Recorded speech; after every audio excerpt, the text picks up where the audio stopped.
Hello friends, welcome to my channel Tales of Love F World. सबसे पहले मैं सभी को बहुत बहुत सॉरी बोलना चाहती हूँ क्योंकि मुझे बहुत लेट हो गया वीडियो लाने में।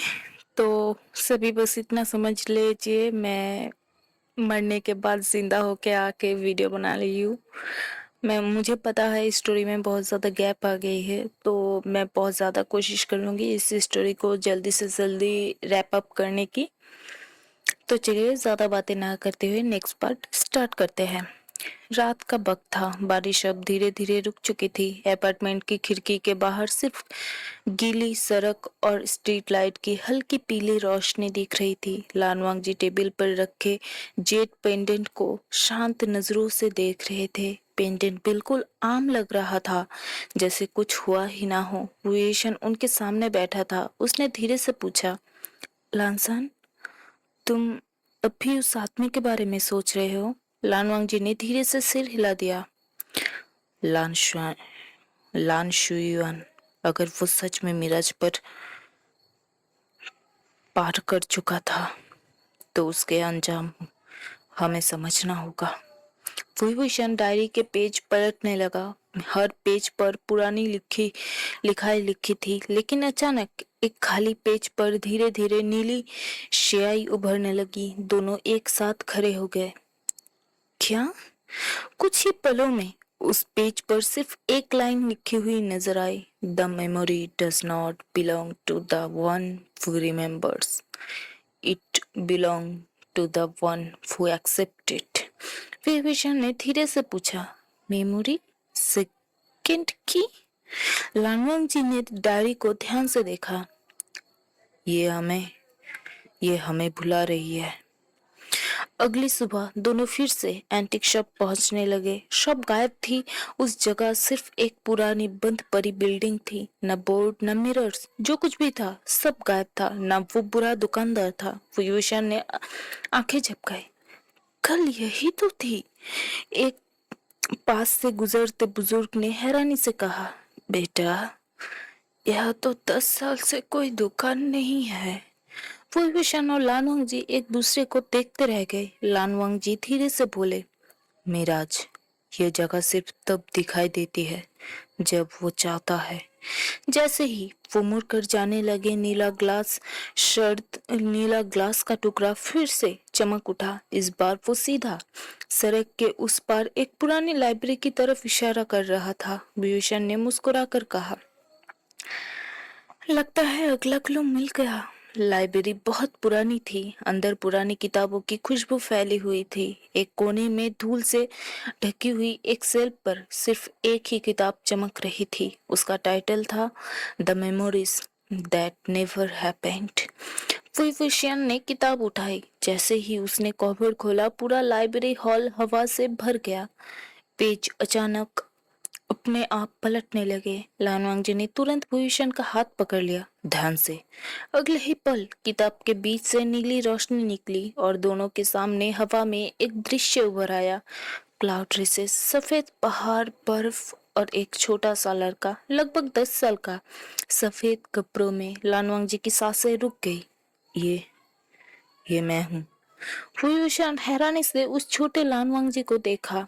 वो चुपचाप बर्फ में अकेला बैठा था, ना मुस्कुरा रहा था ना रो रहा था, बस अकेले। तभी दूर से एक और बच्चा भागते हुए आया, लेकिन उसका चेहरा धुंधला था। उसने छोटे लानवांग जी के सामने एक छोटा सा सफेद फूल रख दिया हर और हंसकर भाग गया। मेमोरी वही रुक गई। भूषण ने धीरे से कहा, ये बच्चा कौन था?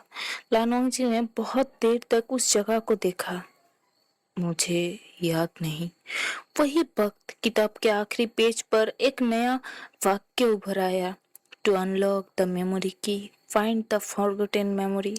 लाइब्रेरी फिर से शांत हो गई। विभूषण ने किताब बंद कर दी। उसने लानवांग जी की तरफ देखा। लानसान, लगता है अब हमें सिर्फ मीराज का राज नहीं, तुम्हारी भूली हुई यादों को भी ढूंढना होगा। लानवांग जी ने धीरे से सिर हिला दिया, लेकिन उनके दिल में एक अजीब सी बेचैनी उठ चुकी थी। क्या सच में उनकी कोई याद छीन ली गई थी, या किसी ने जानबूझकर उसे मिटा दिया था? फिर से सुबह हो चुकी थी। पहली धूप खिड़की से अंदर आ रही थी। अपार्टमेंट में अजीब सी शांति थी। ना कोई ब्लू लाइट्स, ना कोई डायरी खुद से खुल रही थी, ना मिराज का कोई नया सिग्नल था। विभूषण ने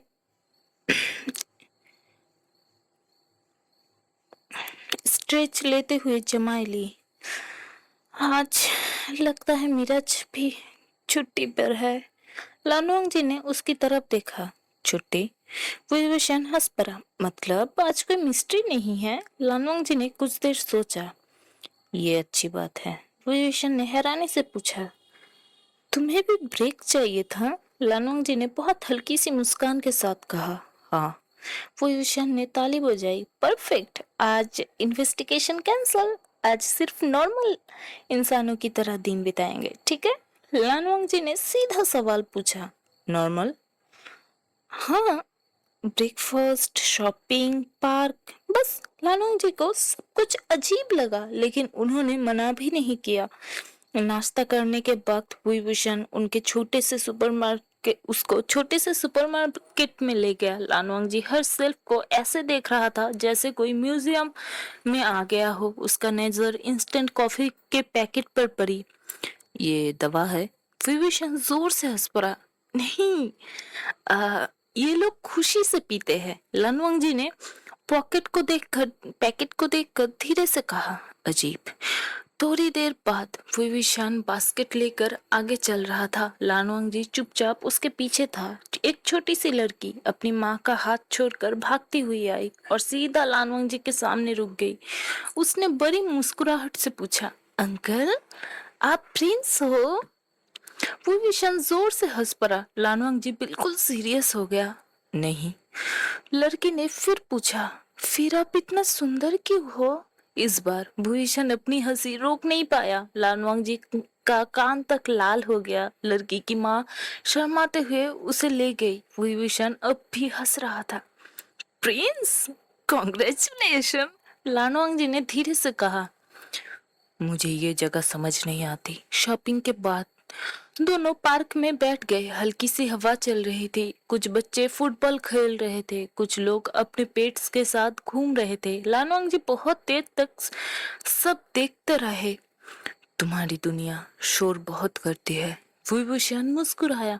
हाँ, लेकिन कभी कभी इसी शोर में अकेलापन कम लगता है। लानुआंग जी ने उसकी तरफ देखा। पहली बार उन्होंने भूषण की मुस्कुराहट के पीछे छुपी थकान देखी। हर वक्त मजाक करने वाला। विभूषण शायद उतना खुश नहीं था जितना दिखता था। इतना ये वो मन में सोच रहा था। कुछ देर बाद एक तेज हवा का झोंका आया। विभूषण का बाल आंखों पर आ गया। बिना सोचे अपना हाथ बढ़ाया। लानुआंग जी ने बिना हिचकिचाहट के सिर हिला दिया। प्रॉमिस। विभूषण ने अपना छोटा सा हाथ आगे बढ़ाया। मॉडर्न वर्ल्ड में प्रॉमिस ऐसे सील करते हैं। लानुआंग जी ने उलझन से उसके हाथ को देखा। कैसे? भूषण हंस पड़ा। बस लिटिल फिंगर। लानुआंग जी ने धीरे से अपनी छोटी सी उंगली उसकी उंगली से मिला दी। दोनों की उंगलियां एक दूसरे में हल्की सी उलझ गई। भूषण धीरे से बोला, अब तोड़ना मत। लानुआंग जी ने उसकी आंखों में देखकर कहा, कभी नहीं। उस पल दूर टेबल पर रखा नीला ग्लास का टुकड़ा एक बार हल्की सी चमका, जैसे मिराज ने भी उस खामोश वादे को महसूस कर लिया हो। लेकिन अपार्टमेंट के बाहर अंधेरे में खड़ी वही काली कार फिर से नजर आई। इस बार उस आदमी ने उन दोनों की लिटिल फिंगर प्रॉमिस की तस्वीर खींच ली और धीरे से मुस्कुराया। अब उन्हें अलग करना और भी मुश्किल होगा, लेकिन इसी से सेकंड की खुलेगी। उसके इंजन स्टार्ट किया। कार रात के अंधेरे में गायब हो गई और विभूषण और लानुआंग जी को भी पता नहीं था कि उनका एक छोटा सा बाता मिराज की सबसे बड़ी कसौटी बनने वाला था। सीन शिफ्ट होती है नेक्स्ट डे। कल रात के बाद से भूषण कुछ ज्यादा ही चुप था। लानुआंग जी ने नोटिस किया, डायरी बंद कर दी। लांसन, हमें अब और वेट नहीं करना चाहिए। मिराज गेट का जो भी सच है, हमें उसे फिनिश करना होगा। लानोंग जी ने सिर हिला दिया। हाँ। दोनों सीधा पुरानी लाइब्रेरी गए। वही किताब, वही किताब, the memories that never happened. इस बार किताब खोलते ही कोई रोशनी नहीं निकली, बस एक आखिरी पेज पर एक सेंटेंस था। A memory can disappear from the mind but never from the heart. Vibhishan ने धीरे से पढ़ा। हर्ट? उसने लालवान जी की तरफ देखा। मतलब मेमोरी एक्चुअली डिलीट नहीं हुई। लानोंग जी ने पेज को छुआ। नहीं, उसे सिर्फ दबाया गया। जैसे ही उन्होंने ये कहा, एक फुश करके आवाज हुई। पूरा कमरा नीली रोशनी से भर गया। उसके सामने फिर वही पुराना सीन आया। छोटा लानवांग जी बर्फ में अकेला बैठा था और वही अनजान बच्चा उसके पास आया। इस बार सीन थोड़ा और क्लियर था। बच्चे ने एक छोटा सा फूल लानवांग जी के हाथ में दिया और कहा, जब तुम कभी अकेला महसूस करो, इसे याद करना। छोटा लानवांग जी ने पहली बार हल्का सा स्माइल किया। फिर बच्चा भागते हुए दूर चला गया। विभीषण ध्यान से उस चेहरे को देख रहा था। उसकी आंखें अचानक फैल गई। लांसन, ये? लानवांग जी भी चुप थे, क्योंकि अब चेहरा साफ दिख रहा था। वो बच्चा विभीषण जैसा नहीं था, लेकिन उसकी आंखों में वही शरारत थी, वही स्माइल, और उसके हाथ में एक नीला ग्लास का टुकड़ा था। मेमोरी अचानक बदल गई। वही बच्चा अब बड़ा हो चुका था। वो लान शुयुआन के साथ खड़ा था। दोनों मिराज गेट के सामने थे। लान शुयुआन ने उसे कहा, अगर गेट अगर गेट कभी दोबारा खुले तो किसी ऐसे इंसान को ढूंढना जो तुम्हें घर की याद दिलाए। फिर सीन टूट गया। विभीषण की सांसें रुक गई। तो लान शुयुआन ने गेट को बनाया नहीं था, उसने प्रोटेक्ट किया था। लान वांगजी ने धीरे से कहा, और मेमोरी मेरे अंदर ही थी। नीला टुकड़ा हवा में उठ गया। इस बार उसकी रोशनी सीधा लानवांग जी के सीने में समा गई। लानवांग जी ने आंखें बंद कर ली। एक पल के लिए उन्हें सब याद आ गया। बर्फ, पुल, वो अनजान बच्चा, लान शुयुआन, और एक पुरानी बात।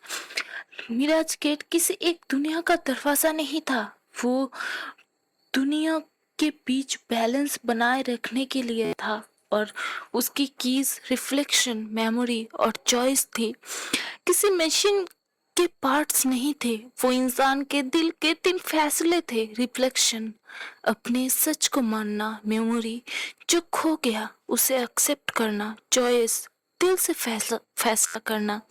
लानवंग जी ने आंखें खोली। उसकी नजर सीधी विभीषण पर थी और उनके चेहरे पर पहली बार कोई कंफ्यूजन नहीं था, सिर्फ एक गहरा एहसास था। विभीषण ने धीरे से पूछा, क्या याद आया? लानोंग जी ने बहुत शांत आवाज में कहा, मुझे याद आया कि किसी ने मुझे बहुत पहले कहा था, कभी किसी को अपना घर मत समझना। उन्होंने एक पल रुककर भूषण की तरफ देखा। लेकिन मैंने तुम्हें घर समझना कब शुरू किया, मुझे याद नहीं। भूषण के आंखों में तुरंत आंसू भर आए। वो हंसने की कोशिश करते हुए बोला, लांसन, तुम आजकल बहुत अजीब बातें करने लगे हो। लानोंग जी ने धीरे से उसके हाथ को पकड़ लिया। शायद। और इसी पल लाइब्रेरी की सारी लाइट्स एक साथ बंद हो गई। खिड़की के बाहर आसमान में एक बहुत बड़ा नीला सर्कल बन गया। मिराज गेट अब खुलने के लिए तैयार था और दोनों जानते थे अब उनके पास ज्यादा वक्त नहीं था।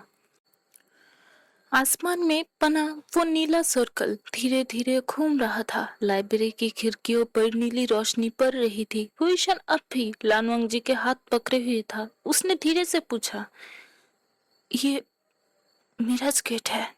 लानवांग जी ने आसमान की तरफ देखा। हाँ, इस बार ये खुद खुल रहा है। भूषण की मुस्कुराहट धीरे धीरे गायब हो गई।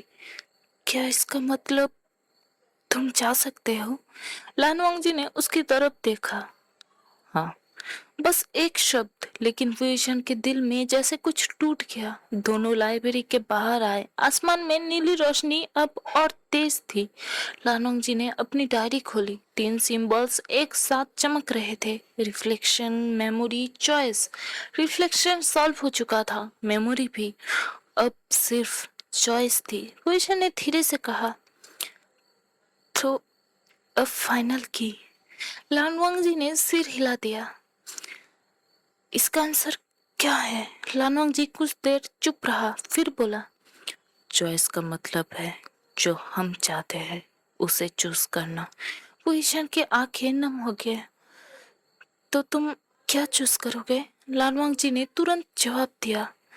तुरंत नहीं जवाब दिया, तभी आसमान की नीली रोशनी से एक पतली सी बीम नीचे आई। मतलब एक पतली सी रोशनी की धारा नीचे आई, सीधा उन दोनों के बीच। हवा में एक सेंटेंस लिखा था, वन में रिटर्न। विभूषण ने धीरे से पढ़ा, वन में रिटर्न। सिर्फ एक। लानवांग जी का चेहरा बिल्कुल शांत था, लेकिन उसकी आंखों में दर्द साफ दिख रहा था। विभूषण ने हंसी जैसी एक छोटी सी आवाज निकाली। तो मीराज ने चॉइस भी हमारे लिए डिसाइड कर दी। एक जगह एक रहेगा। लानवांग जी ने धीरे से कहा, नहीं। विभूषण ने उनकी तरफ देखा, फिर लानवांग जी ने आसमान की तरफ देखा। मीराज ने कभी नहीं कहा कि कौन जाएगा। विभूषण ने कुछ पल उन्हें देख रहा था, फिर उसके होठों पर बहुत हल्की सी मुस्कान आई। मतलब फाइनल चॉइस हमारी है? लानवांग जी ने सिर हिला दिया। रात को अपार्टमेंट में दोनों बहुत देर तक चुप बैठे रहे। आज पहली बार मिराज का कोई क्लू नहीं था, कोई डायरी नहीं, कोई पजल नहीं, बस एक सवाल था, कौन जाएगा? विभूषण ने धीरे से कहा, लांसन, अगर तुम्हें चूज करना पड़े तो क्या चूज करोगे? लानवांग जी ने उसकी तरफ देखा। तुम। विभूषण की सांस अटक गई। तुम ये क्या कर रहे हो? लानवांग जी की आवाज बिल्कुल शांत थी। मैं तुम्हें छोड़कर नहीं जाना चाहता। विभूषण की आंखों से आंसू निकल आए। लेकिन तुम्हारी दुनिया, तुम्हारा घर, सब वहाँ है। लानवांग जी ने धीरे से जवाब दिया। और तुम? विभूषण कुछ बोल नहीं पाया। लानवांग जी ने उसका हाथ पकड़ लिया। मुझे नहीं पता घर क्या है, मैं सिर्फ इतना जानता हूँ, जब से तुम मेरे साथ हो, मैं पहली बार घर से दूर होकर भी अकेला नहीं था। विभूषण ने आंखें बंद कर ली। आंसू उसके गालों पर बहते रहे।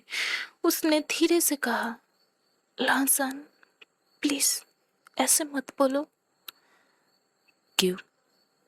क्योंकि फिर मैं तुम्हें जाने नहीं दे पाऊंगा। लानवांग जी ने उसके हाथ और मजबूती से पकड़ लिया। तो मत देना। दोनों की आंखें मिल गई और उस पर दुल आसमान में मिराज गेट की रोशनी अचानक और तेज हो गई। चॉइस की एक्टिव हो चुकी थी, लेकिन चॉइस का असली टेस्ट अभी भी बाकी था। रात और गहरी हो चुकी थी। अपार्टमेंट की बैल्कनी में दोनों अब भी शांत बैठे थे। विजय ने अपना सिर रेलिंग पर रख दिया था। लानवांग जी चुपचाप उसके पास खड़ा था।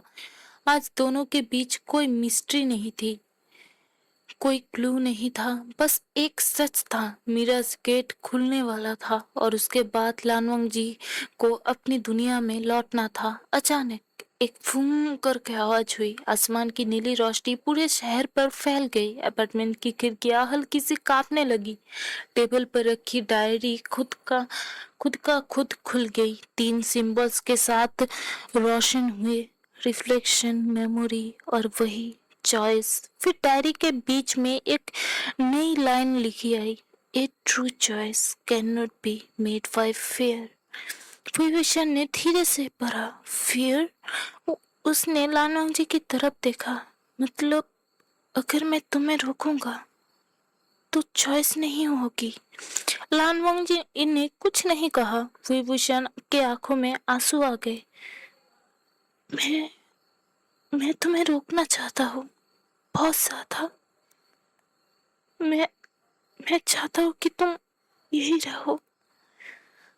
मैं मैं चाहता हूँ कि सुबह उठूं और तुम यही हो। मैं मैं चाहता हूँ कि हम फिर सुपरमार्केट जाए, फिर तुम नमक और चीनी को कंफ्यूज हो। उसकी आवाज टूट गई। फिर फिर तुम मुझे तंग करो और मैं तुम्हें। लानोंग जी चुपचाप उसकी बात सुन रहे थे। वो ईशन ने आंसू पोंछने की कोशिश की। लेकिन अगर तुम्हारे दिल का एक हिस्सा हमेशा अपनी दुनिया में रहेगा तो मैं तुम्हें अपने पास रखकर भी तुम्हें पूरा नहीं पाऊंगा। लानवांग जी की आंखों में गहरा दर्द था। भूषण धीरे से उसके सामने आया। उसने दोनों हाथों से लानवांग जी के हाथ पकड़ लिया। इसीलिए मैं तुम्हें नहीं रोकूंगा, लानवांग जी ने तुरंत कहा। वही प्लीज। भूषण ने हल्का सा मुस्कुराने की कोशिश की। बस बस मुझे ये एक चीज करने दो। मैं मैं तुमसे प्यार करता हूँ। लानवांग जी की आंखें एक पल के लिए बंद हो गई। तो ईशा ने धीरे से कहा, इसीलिए नहीं कि तुम मेरे पास रहो, इसलिए कि तुम खुश रहो, चाहे मेरे बिना ही क्यों ना हो। लानवांग जी ने उसके हाथ अपने दोनों हाथों में ले लिए। बहुत देर तक कुछ नहीं कहा, फिर बहुत धीरे से बोला, तुम बहुत बेवकूफ हो। विभूषण की आंखों से आंसू गिर पड़े। हाँ, यही तो मैं हूँ। लानवांग जी ने उसके आंसू को उंगलियों से साफ किया। लेकिन तुम मेरे लिए सिर्फ एक मेमोरी नहीं हो। विभूषण की सांस रुक गई। लानवांग जी ने धीरे से कहा, तुम मेरी चॉइस हो।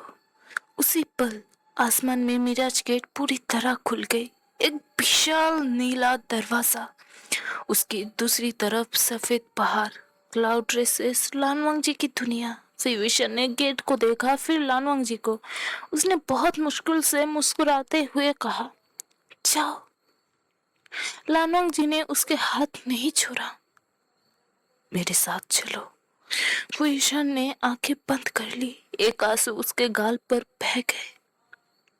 मैं मैं नहीं आ सकता, अभी नहीं। वो बस ये कुछ आता है। लानोंग जी ने कुछ नहीं कहा, बस उसने अपने पास खींच लिया। भूषण का चेहरा उसके सीने से लग गया और पहली बार भूषण ने बिना खुद को रोके रो दिया। लानोंग जी ने उसके बालों को हाथ पर रखा। मैं वापस आऊंगा, भूषण ने फीकी आवाज में कहा। झूठ मत बोलना, झूठ मत बोलना लानसान। लानोंग जी ने उसके कान के पास धीरे से कहा, मैं कभी झूठ नहीं बोलता। दूर मिराज गेट की रोशनी और तेज हो गई। अब वक्त आ गया था। लानोंग जी ने धीरे से पीछे हटा। विभूषण ने उनके हाथ आखिरी बार पकड़ा। उंगलियां धीरे धीरे अलग हुई और फिर लानोंग जी ने मिराज गेट की तरफ कदम बढ़ा दिया। 1, 2, 3। गेट के बिल्कुल सामने पहुंचकर उन्होंने पीछे मुड़कर देखा। विभीषण वही खड़ा था, आंखों में आंसू, लेकिन चेहरे पर वही मुस्कुराहट, वही आदमी जैसे लानवांग जी अपनी दुनिया में लौटने के बाद भी भूल नहीं सकता था। लानवांग जी ने बहुत धीरे से कहा, वही। विभीषण ने आंसुओं के बीच मुस्कुराकर जवाब दिया, लानसान। और फिर लानवांग जी ने मिराज गेट क्रॉस कर दिया। The gate closed. नीली रोशनी गायब हो गई। शहर फिर से बिल्कुल आम हो गया, लेकिन विभीषण के सामने अब सिर्फ खाली हवा थी। उसने धीरे से अपना हाथ आगे बढ़ाया, जैसे अभी भी लानवांग जी की उंगलियां उसकी उंगलियों में होंगी, लेकिन वह कुछ नहीं था। उसकी आंखों से आंसू गिरते रहे और वो बहुत धीरे से फुसफुसाया, मैं इंतजार करूंगा। उस रात के बाद सुबह हो चुकी थी, लेकिन भूविशान के लिए जैसे रात अभी भी खत्म नहीं हुई थी। वो बैल्कनी के पास खड़ा था, बिल्कुल वही जगह जहाँ कुछ वक्त पहले लानवांगजी खड़ा था, जहाँ उन्होंने आखिरी बार उसके हाथ पकड़ा था, जहाँ से वो चला गया था। भूविशान ने धीरे से अपना हाथ आगे बढ़ाया, खाली हवा, कुछ भी नहीं। उसकी उंगलियां हल्की सी कांप गई। लांसान, बस नाम निकला और फिर वो चुप हो गया। पहले कुछ दिन भूषण ने किसी से बात नहीं की। फोन आता रहा, मैसेजेस आते रहे, लेकिन वो बस स्क्रीन देखता और फोन उल्टा रख देता। खाने का मन नहीं करता था, सोने का मन नहीं करता था, और सबसे बुरी बात, हर छोटी चीज उसे लालवांग जी की याद दिलाती रही। किचन में वो कप जिसमें लालवांग जी ने पहली बार चाय पी थी, सोफा जहाँ वो दोनों ने उन दोनों मीरा जिगेट की डायरी पढ़ी थी, डाइनिंग की टेबल जहाँ लालवांग जी ने नमक और चीनी को लेकर पूरा किचन बर्बाद कर दिया था। ईशान ने आंखें बंद कर दी, लेकिन उसके होठों पर एक हल्की सी मुस्कान आई। इडियट! लेकिन अगले ही पल उसके आंखों से आंसू निकल आए। एक हफ्ते बाद विभीषण ने अपने रूम का दरवाजा खोला। दीवार पर लानवांग जी के स्केचेस लगे हुए थे। कुछ परफेक्ट था, कुछ आधे बने हुए थे, कुछ सिर्फ आंखों के थे। एक स्केच में लानवांग जी खिड़की के पास खड़ा था, दूसरे में वो किताब पढ़ रहा था, और एक में विभूषण ने खुद को उनके साथ ड्रॉ किया था। वो काफी देर तक उन्हें देखता रहा, फिर धीरे से बोला, बस। उसने पहला पोस्टर उतार दिया, फिर दूसरा, फिर तीसरा, हर पोस्टर के साथ जैसे वो उसका दिल का एक टुकड़ा दीवार से निकाल रहा था। आखिर में पूरी वॉल खाली कर दी। भूषण के स्केचेस को एक बॉक्स में रखा, एक एक करके बहुत संभाल कर, फिर बॉक्स बंद कर दी और उस पर लिखा, डू नॉट ओपन। उसने अपनी सारी बुक्स भी निकाली, वो बुक्स जिनमें उसने लानवांग जी के साथ बैठकर क्लूज ढूंढे थे, वही डायरी, वही मिराज का नोट्स, वही ब्लू ग्लासेस का टुकड़े की ड्राइंग, सब कुछ एक कपबोर्ड में रख दिया। लॉक लॉक कर दिया सब कुछ। पोजीशन कुछ सेकंड तक लॉक को देखता रहा, जैसे खुद को कन्विंस कर रहा हो, अब मैं मूव ऑन कर रहा हूँ, बस। 2 हफ्ते बाद उसने अपना रूम रीपेंट कर दिया। दीवारों के हर वो कोना जहाँ लालवांग जी की कोई मेमोरी थी, सब बादल सब बदल दिया। नया कर्टन, नया बेडशीट, नया टेबल, नया फोटोग्राफ्स, जैसे पुरानी जिंदगी को मिटा देना है, दर्द को मिटा देना है। लेकिन रात को जब वो अकेला बेड पर लेटता, उसे अब भी वही आवाज सुनाई देती, फिंग। वो आंखें खोल देता, रूम खाली होती, बिल्कुल खाली, लौसान, कोई जवाब नहीं। वो ईशान धीरे से ब्लैंकेट के अंदर चेहरा छुपा लेता और बिना आवाज के रोता रहता। महीने बीत गए। वो ईशान ने अपनी रूटीन वापस बना ली। सुबह उठकर काम, लोगों से मिलना, कभी कभी दोस्तों के साथ हंसना, खुद के लिए खाना बनाना, कभी पार्क जाना। धीरे धीरे उसकी जिंदगी नॉर्मल होने लगी। लोगों को लगा वो ईशान ठीक हो गया, लेकिन कोई नहीं जानता था कि पहले वाला वो ईशान अब वाला विवेशन एक जैसे नहीं थे। पहले वो हर बात पर हंस देता था, अब वो सिर्फ हल्का सा मुस्कुराता था। पहले वो बिना सोचे बोलता था, अब वो बहुत कुछ दिल में ही रखता था। पहले उसके रूम में ड्राइंग्स होती थी, अब सिर्फ खाली वॉल्स थी। और सबसे ज्यादा वो शांत हो गया था, बहुत ज्यादा। एक शाम वो वही पार्क गया जहाँ एक दिन लानवांग जी ने उसके बाल आंखों से हटाए थे। वो ईशान बेंच पर बैठ गया। उसने आसमान की तरफ देखा, हवा वैसे ही थी, पेड़ वैसे ही थे, लोग वैसे ही चल रहे थे, दुनिया बिल्कुल नॉर्मल थी। उसने धीरे से अपनी लिटिल फिंगर देखी, वही उंगली जिसे लानवांग जी ने प्रॉमिस के वक्त पकड़ा था, विभीषण ने हल्का सा हंसकर कहा, प्रॉमिस याद है? आंखों में आंसू आ गए। मुझे तो है। उसने आंखें बंद कर ली। बस काश तुम्हें भी हो। उस रात वो ईशान घर लौटकर अपनी अलमारी के सामने खड़ा हुआ था। उसने लॉक को देखा। एक पल के लिए उसका हाथ चाबी की तरफ गया, फिर रुक गया। उसने चाबी वापस रख दी। नहीं, अभी नहीं। वो मुड़कर रूम से बाहर चला गया, लेकिन जाते वक्त उसकी नजर एक छोटी सी चीज पर पड़ी। डेस्क के कोने में एक छोटा सा पेपर फ्लावर, वही फूल जो लानवंग जी ने कभी उसके लिए बनाने की कोशिश की थी। विभीषण ने उसे उठाया, बहुत संभाल कर। उसने उसे अपने सीने से लगा लिया और धीरे से कहा, मैं तुम्हें भूलने की कोशिश कर रहा हूँ, लेकिन मेरा दिल अभी भी तुम्हारा इंतजार कर रहा है। कमरा धीरे धीरे विंड की camera I am sorry scene धीरे धीरे विंड की तरफ शिफ्ट होने लगी। शहर की लाइट्स दूर तक चमक रही थी। वो ईशान अकेला खिड़की के पास खड़ा था और उसके पीछे बंद कपबोर्ड, बंद मेमोरीज, बंद मिराज। लेकिन कहानी खत्म नहीं हुई थी, क्योंकि कुछ सवाल अभी भी हवा में लटक रहे थे। लान शेन्यू शुयुआन असल में क्या छुपा रहा था? ब्लैक कार वाले लोग कौन थे? उन्होंने गेट खुलने के बाद कुछ क्यों नहीं किया? और मिराज गेट के उस पार आखिर हुआ क्या? इन सालों के सवालों के जवाब सीजन 2 में मिलेगा। अभी के लिए Mirage season 1 end some goodbyes are not endings, they are simply the beginning of waiting.